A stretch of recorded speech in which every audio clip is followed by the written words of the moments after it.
I packed up the car and drove down here in 1974. It took well over a month, maybe 2 months to get here. I didn't hurry or anything.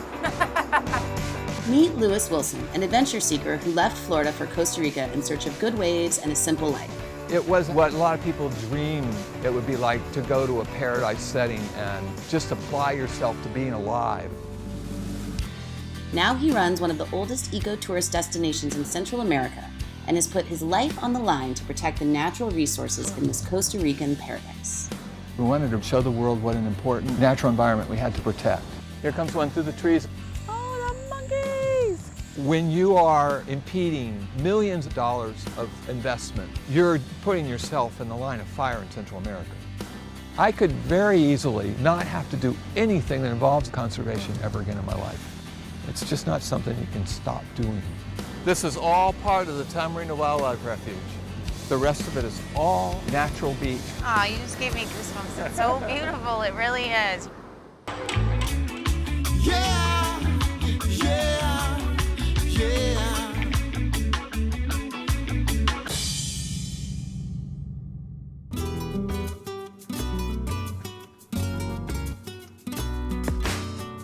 On the Pacific shore of Costa Rica lies Playa Grande, a nature lover's dream filled with tropical rainforests, beautiful beaches, and an array of wildlife. Lewis Wilson, a former Florida native, has been at the forefront of protecting this area through his ecotourism resort, Hotel Las Tortugas, as well as other conservation efforts. Although he's been fighting the good fight for the last 20 years, he's finally taking some time to relax and enjoy what Costa Ricans call the Pura Vida. So let's go meet Lewis and see what that really means to him.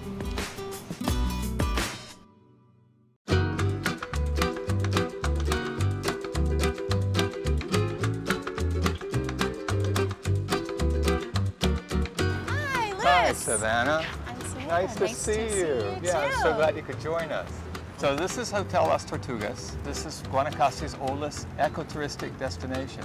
And how long ago did you build it? Oh my goodness, we started in 1986. So basically you were doing ecotourism before the concept of ecotourism existed. Well, we didn't have any money, so we didn't know what we were doing. I was just a surfer that loved the area. Amazing. Well, could you show me around a little bit? Yeah, I'd sure. love to see all your efforts over all the years. Oh, it's great you're here to see us. Thanks. We have lots of hammock areas on the other side, and we have lots of porches, and you'll see our dining room goes all the way around the building, and there's a cafe area where you can sit on a beachfront, and all the birds and all the monkeys come in, and they all kind of hang around here. Our facility here, Hotel Las Tortugas, is actually the beginning of nature tourism. We would protect the nature here as our tourist attraction and hire local people. We have 40 employees. Every single person who works here, they realize that this is all extremely valuable because it brings economic good to them. Has also brought a sense of pride to them for their area and for being Costa Ricans, and for, it really works. It's terrific. And you're at the forefront of that, man. No, it's a huge success. Today we have an 1,100-acre national park here, which goes out into the sea. This is a nice view, Lewis. So this is our break here. And this is the main break right here where you see these big waves rolling through. So how does a Florida boy like you end up in Costa Rica? Let's see, we packed up the car and drove down here in 1974. Wow. Yeah, just drove straight from Florida. It took, I think well over a month, maybe 2 months to get here. We didn't hurry or anything. I lived in Miami in the 50s, and it was an amazing playground to grow up in. I went diving and fished all over Florida, went to the Keys. I spent time in the Bahamas. I spent time in Puerto Rico, where we would literally live in a shack. And I surfed and fished, and it was amazing and fun. I was surfing in Puerto Rico, and I had some friends there that had family in Costa Rica and kind of told me about it. The trip to Costa Rica for me was not about abandoning ship in the United States. I love the United States. I would actually live there now if I could find a place with warm water where I could surf. Maybe. I'm Robert Musial. I met Lewis from Florida. We were about 19, 20 years old. Well, Lewis and I were trying to live in Florida, but it was obvious that that wasn't going to work. I came to New York and he went to Costa Rica. I like New York, but deep in every winter, just for a moment, you know, I go, I could be on a beach. I arrived in Costa Rica in 1974 and drove into Tamarindo, which back then was a shack village. There was nobody there. It was actually what a lot of people dream it would be like to go to the Blue Lagoon or Paradise setting and just apply yourself to being alive.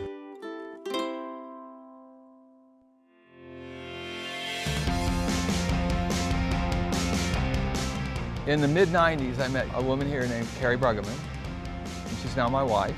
She would come down here and go surfing. She's an amazing surfer.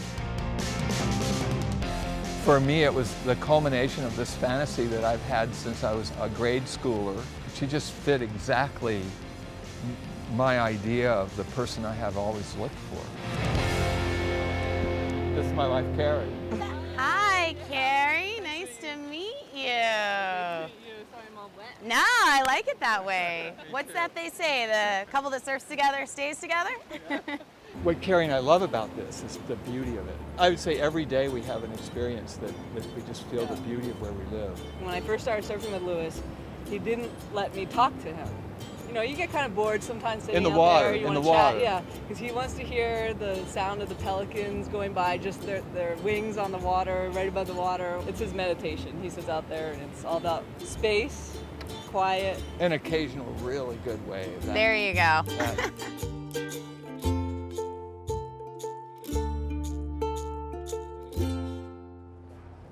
Hi, Savannah. Would you like to see some pictures of when we started all this? You know what I like about this? What? That you actually have photos and it's not a computer. Well, it's before computers, a lot of it. This is us just starting the building. That was my pickup truck. Here's my crew. So this is the building we're sitting in right now. Yes. It's amazing. Wow, you literally built this place with your own 2 hands. Oh, And yeah. a few other hands. What we wanted to do is we wanted to bring in this very heavy ecotourism thing so that we could teach people the world, show the world what an important natural environment we had to protect. So for 6 years, all we did was bring people in airplanes and fling them every 2 days between the different eco destinations. In our destination, they went canoeing, we studied the tide pools, and then they saw the turtles at night. Every night we had about 100 of those come into the beach and lay their eggs, so you could go out and sit under the stars and watch the giant, that's how big they are. They weighed about 1,000 pounds. This was the most important nesting site in the Occidental Pacific for the giant leatherback turtle. And invariably one of these 1,000-pound dinosaurs would crawl up on the beach and lay their eggs next to us while we watched. And then all around us would be these baby turtles popping out of the sand. It was just this big party every night. And people really wanted to see that. We still have them, but not in the numbers that we used to have them here. How much have the numbers decreased? Oh gosh. Well, the ocean is deteriorating, but we probably went from about 3,000 in our herd to maybe several dozen. Wow. This time of the year, your chances of seeing a turtle here are next to nothing. The sea is really degrading quickly. But the real satisfaction that I have for what happened is because of what the protection the estero got, the estuary. The estero is our estuary that the hotel is right next to. It's where the wildlife sanctuary is now. It's on the Ramsar protection list, and it's considered to be one of the 200 most important wetlands on the planet. Of course, we didn't know that then. I just saw this amazing thing with these birds, and I knew that people would like to see it, and it added to our area, and it would help the hotel. So I started taking people back there, and of course, that just blew up. I only had to take one group, and then I had Audubon people writing me, and it just went on and on and on. And as all this is going on, the local people here would go into the estero and take the clams and the baby birds and the white-faced monkeys and so on because they could sell them. Today it's called poaching, and it was part of the subsistence existence that they were all living here. And then around 1990, Tamarindo started to kind of burst at the seams. It happened really quickly. At one point, they were actually going to put a bridge into Playa Grande and bring the electricity and the water, and this was going to be a bedroom community of Tamarindo, which is now a town. You may as well be in Acapulco, practically. And I bet when you were sitting here in the middle of all this rebar, you had no idea what this was all going to turn out to be. No, I never thought it would go this far. I just felt like from this incredibly happy life that I was leading, which was doing exactly what I wanted to do, I had this itch in the back going, it's being torn apart, you're losing it. This is gonna be like Miami. So I knew it was coming here.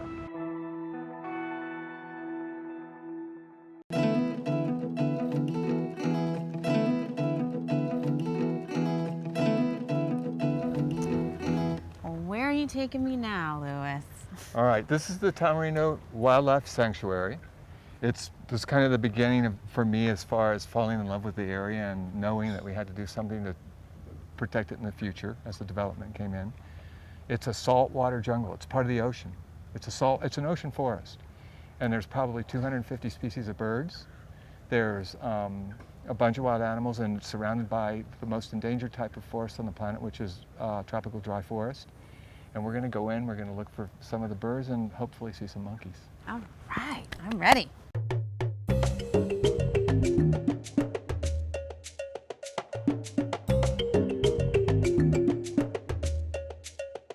This is a tiger bittern. It's a type of heron.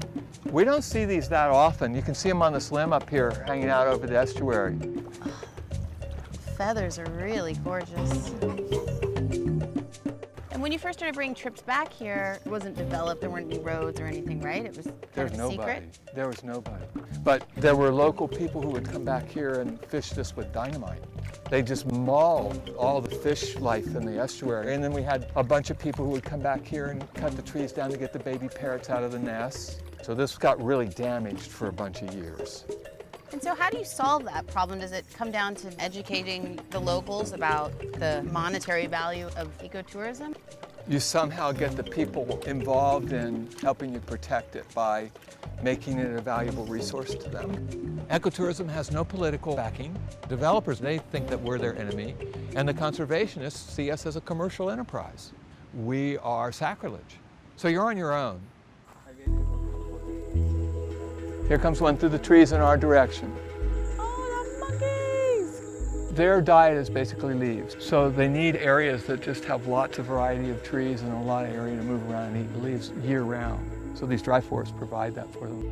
When you are impeding millions and millions and millions of dollars of investment, you're putting yourself in the line of fire in Central America. And I have done that. We had a little argument over who owned one of the wells. The people that thought they owned it, which was a corporation from the United States, went over and took some of the parts out of our pump. So my friend up the road here and I went over there, and there was a rattlesnake in there. And the snake sprung at us, and I just pulled my gun out and shot it. We were kind of at war with these people. We didn't know that they would go to this extent to scare us or hurt us even. Oh, and this is a peyote over here. Gosh, that's gorgeous. Look at the bark. It's like a punk rock tree. You can't buy wild peyote wood anymore. It's illegal to cut the tree, and this one might be 50 or 60 years old. Coolest tree I've seen. Peyote. All my friends thought I cracked for spending so much time on a project that seemed silly. It'd be like if you went out in your backyard and told your wife and kids that you were going to spend the next 25 years of your life turning the woods behind your house into a national park. And then what happens is that you meet somebody, and it's this huge breakthrough. And not necessarily conservationists. In my case, it was a neighbor who happened to be a senator, and he fell in love with Estero, and he helped me. He said, let's make the law. Go write it, and come to San Jose, and we'll go to Congress and present it and get it passed and get this over with. And that was it. Done deal. When it happens, you can't even emotionally feel the gain. It's just too big to encompass at one time. But now I feel it. You feel like it now. being here with you guys and everything. This is the time when I feel it.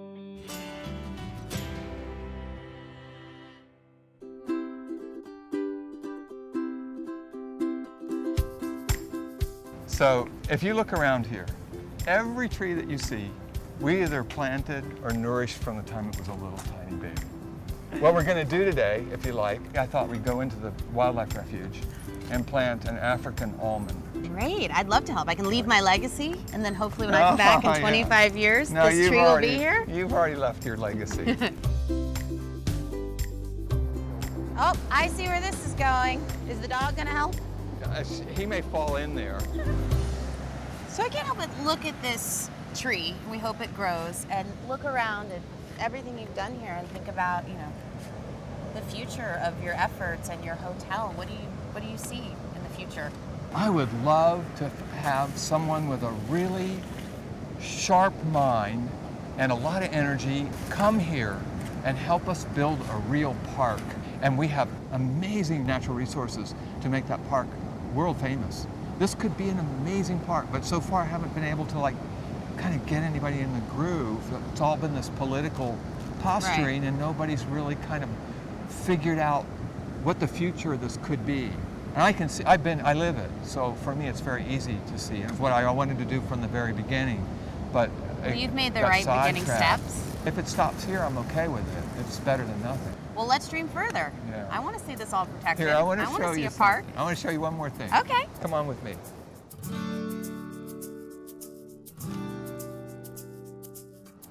That's Tamarindo. Mm-hmm. That first building over there is where the Estero is. This is all part of the Tamarindo Wildlife Refuge. And that's what you see when you're out surfing. You look in here, and all you see is green. The rest of it is all natural beach. Oh, you just gave me goosebumps. It's so beautiful. It really is. You must feel proud when you're out there surfing. And No, you we look love back it. at this. We're really excited about it. Well, thank you for preserving something awesome, and I hope the future holds more. We'll see.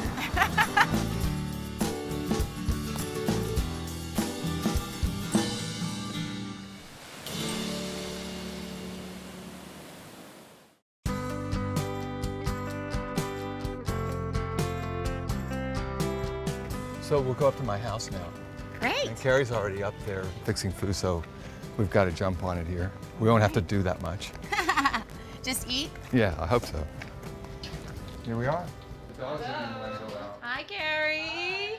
Ready for lunch? Yes, it smells so good. Have you always been this healthy, or is this a new? Close. You had to implement the regimen on Lewis here? I mean, he No. was typical surfer, like fit his whole life, never had to worry about calories, typical guy. Now he's getting older and has to start watching. I'm like, welcome to the life of a woman. You have to watch your age. Well, I've always wanted to be one of you guys. There you go. Now you get to. I believe life is for living.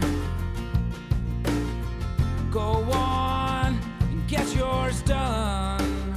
Oh, this smells so good. Cheers. Thank Last Pat Salud. standing. you. The last Pat standing. Thank you for having me in your home. No, thank you. I want to know the story. You knew it was going to come to this. We've gotten the wine out. Food's happening. But maybe the howler monkey will tell me the story. I want to know the story about how you two met. I was just down here on vacation with friends of friends that had known Lewis forever. It was a surf trip, and before I came down, they said, "Oh, you and Lewis are gonna love each other," because they just knew that we had similar personalities. But obviously, with the age difference, they didn't know that we would love each other. How much is the age difference? It's 25 years. So I like to tell people, you know, same as Lauren Bacall and Humphrey Bogart, and who else? Michael Douglas, Catherine Zeta-Jones. And the guy, Alec Baldwin. Oh, yeah. So, but we're not movie stars, but We could be. We could You be. are in We- your own movie. No, we just bring a camera into the bedroom. okay, so cut.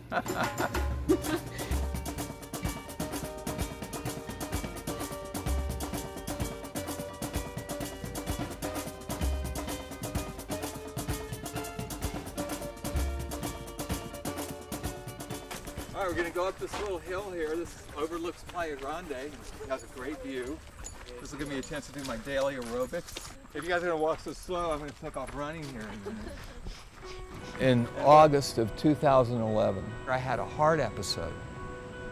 I started feeling pain in my chest.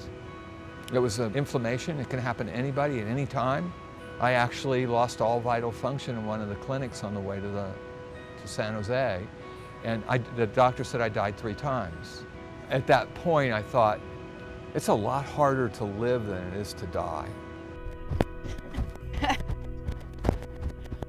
Well, good thing we made it. Come on, you guys. This is gorgeous. I don't think I could have waited for him with you. It's just amazing to stand up here and see, you know, how lush and beautiful all this still is. And it probably will be for a long time. You know what makes me happy to not see a bunch of houses up here? I wasn't sure what we were gonna say. I could very easily, with my economic situation, close this and not have to do anything that involves the hotel or conservation ever again in my life.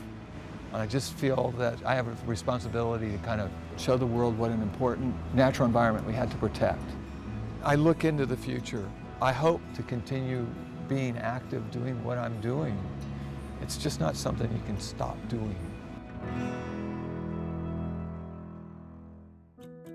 I think that it's really important that people who have ambition try to do something that later they feel like they had an accomplishment. Not that you have to win.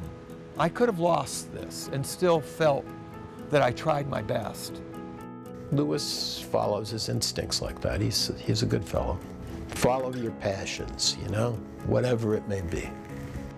I actually have had moments where I have just sat back and gone, wow, I did it. Everything that you see here I planted. Every unusual, amazing looking building I designed and built with my own hands. I created my own life here. I've surfed all my life. I'm happy and healthy. My God, I live with Carrie. I have a fabulous dog. I've been very fortunate. The goal here was to create a place that was more than just a hotel. Jeez. Every room has a little bit of a different flavor to it. This room is all about the bed. I really love designing spaces where I can watch people enjoy themselves. Did you have those moments of like, oh my God, what am I doing down here? I had a contractor that ripped me off for about $80,000. To me, a how is like in its infant stages. Oh. So what's it like raising your little girl in paradise? I love it. I wake up every morning and I pinch myself. Pharrell Williams here. Hi, I'm Joy Bryant, I'm Eric Ripper. I'm Tom Colicchio. I'm Dr. Frank Lipman, the host of On the Table, the host of Across the Board, Host of Artist Talk. Host of Hooked Up. Host of the show, Be Well Week, Be Well Weekend, on the Reserve channel. It's only on Reserve. Did you know that you can follow my show on social media sites like Facebook? Follow us on Twitter. If you're a fan of my show, hit the like button. All of the above. Share me with your friends. Treat yourself. Check out a new episode of my show, Hooked Up. And if you want to leave comments, feedbacks, ideas, whatever, love to hear from you. Leave a comment. And if you don't want to miss the show, be sure to subscribe. The one that's like down here, or is it here? Somewhere down here. Thanks for watching the Reserve channel. Only on YouTube. Throw caution to the wind and ask yourself what rules.